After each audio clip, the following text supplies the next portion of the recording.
Bismillahirrahmanirrahim. Assalamualaikum warahmatullahi wabarakatuh.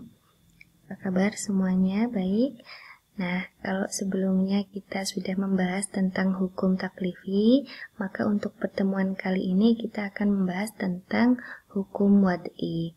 Nah, selanjutnya sama, kita akan membahas tentang pengertiannya dulu. Pengertian dari hukum wad'i, ya, atau definisinya. Kemudian hukum wad'i itu adalah hukum yang bertujuan menjadikan sesuatu adalah sebab untuk sesuatu, atau syarat baginya, atau penghalang bagi sesuatu. Kemudian selanjutnya pembagian hukum wad'i itu ada berapa? Nah, hukum wad'i itu ada 5, syarat, sabab, mani', fasad, azimah, dan rukso.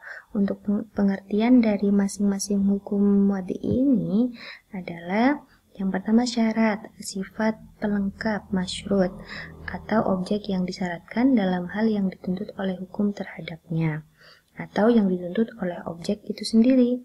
Kemudian sebab, sifat yang mengikat, yang ditunjukkan dalil syariah yang merupakan informasi keberadaan hukum dan bukan penetap tasyri' hukum. Yang ketiga adalah mani, sifat pencegah dilaksanakannya hukum, sifat tersebut ditunjukkan oleh dalil. Yang keempat, fasad, sesuatu yang asalnya sah namun ada sebab yang mengakibatkan menyimpang dari perintah syara. Artinya, jika sebab itu hilang maka fasadnya hilang. Fasad tidak terdapat dalam perkara ibadah, ya. Kemudian azimah dan rukso. Azimah adalah hukum yang disyariatkan secara umum yang wajib dikerjakan oleh manusia. Sedangkan rukso adalah hukum yang disyariatkan sebagai dispensasi bagi azimah. Azimah ini ya, karena uzur tertentu. Baik, selanjutnya kita akan membahas tentang contoh dari masing-masing hukum taklifi ini. Yang pertama adalah contoh syarat. Nah, di sini wudu adalah syarat sholat, ya, salah satu syarat sholat. Jadi kalau tidak punya wudu maka tidak boleh melakukan sholat, seperti itu. Kemudian haul 1 komariah adalah sebab dikeluarkannya sebab nisab dalam zakat. Nah, selanjutnya contoh sabab atau sebab itu adalah akad adalah sebab perpindahan kepemilikan. Jelas ya? Kemudian nisab adalah sebab dikeluarkannya zakat, hilal adalah sebab dilaksanakannya puasa.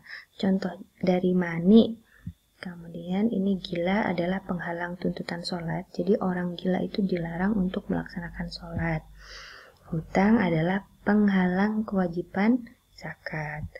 Nah, pembunuhan disengaja, yang disengaja untuk membunuh orang yang pewaris gitu ya, adalah penghalang untuk mendapatkan warisan.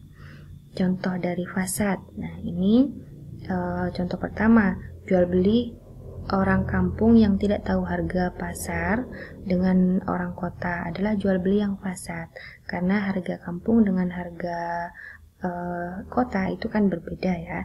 Namun jika orang kampung telah mengetahui harga pasar maka menjadi sah kembali. Kemudian kedua, perseroan atau syirka asalnya adalah sah jika akadnya terpenuhi antara badan dan pengelola pemodal gitu ya. Namun jika hanya modal saja maka tidak sah, semua syaratnya harus dipenuhi. Contoh selanjutnya adalah azimah dan rukso. Nah, azimah adalah misalnya puasa, sedangkan pembatalan puasa bagi orang sakit atau bepergian itu merupakan rukso, di mana masing-masing baik azimah ataupun rukso ini dinyatakan dalam dalil syar'i. Baik, terima kasih. Al-akhir, wassalamualaikum warahmatullahi wabarakatuh. Jangan lupa subscribe.